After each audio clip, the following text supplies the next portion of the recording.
With Mitt Romney, workers are never a priority. This man is about profits.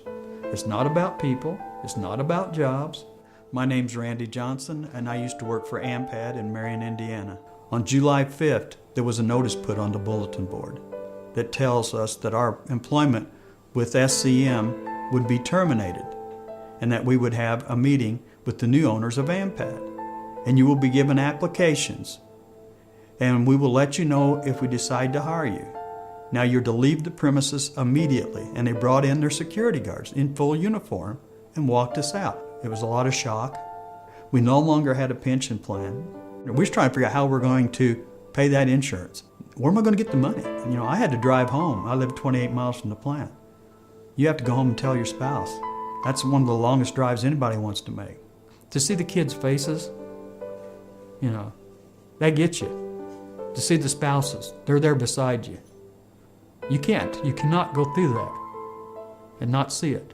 So that's what goes through my mind when I'm thinking about all this, and why I keep struggling. Disgruntled, maybe, but watching people hurt that didn't need to be hurt, that's when I get tore up the worst, and it affects me now. People in the town were in shock that this was going on. I think the town's seen it as an attack on the city too.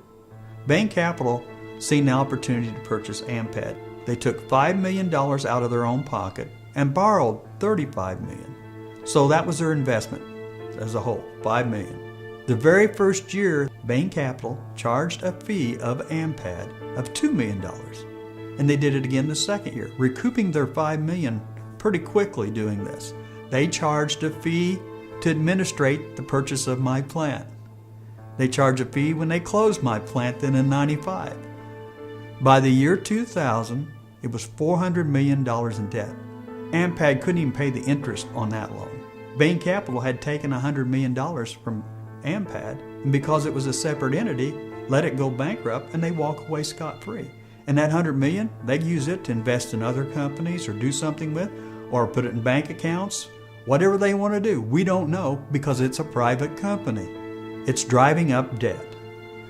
And it always leaves not only the workers and the families tore up, but the communities. Just think how many businesses are lost because they no longer have a revenue in that town.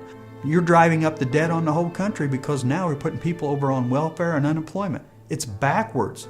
It destroys the country. It doesn't build the country.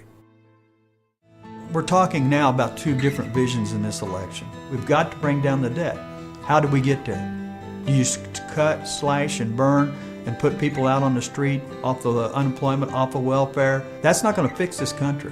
Start getting more and more jobs, and they will pay taxes and pay down the debt. We don't have to count on the wealthy.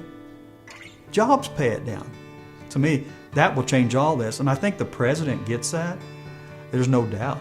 The president's laid out a specific plan. Mitt Romney says, well, when I get elected, we'll go to Congress and you'll see what it looks like. I don't buy a pig in a poke. That's kind of my terminology from the Midwest.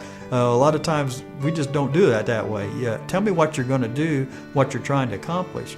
He just sees it in black and white.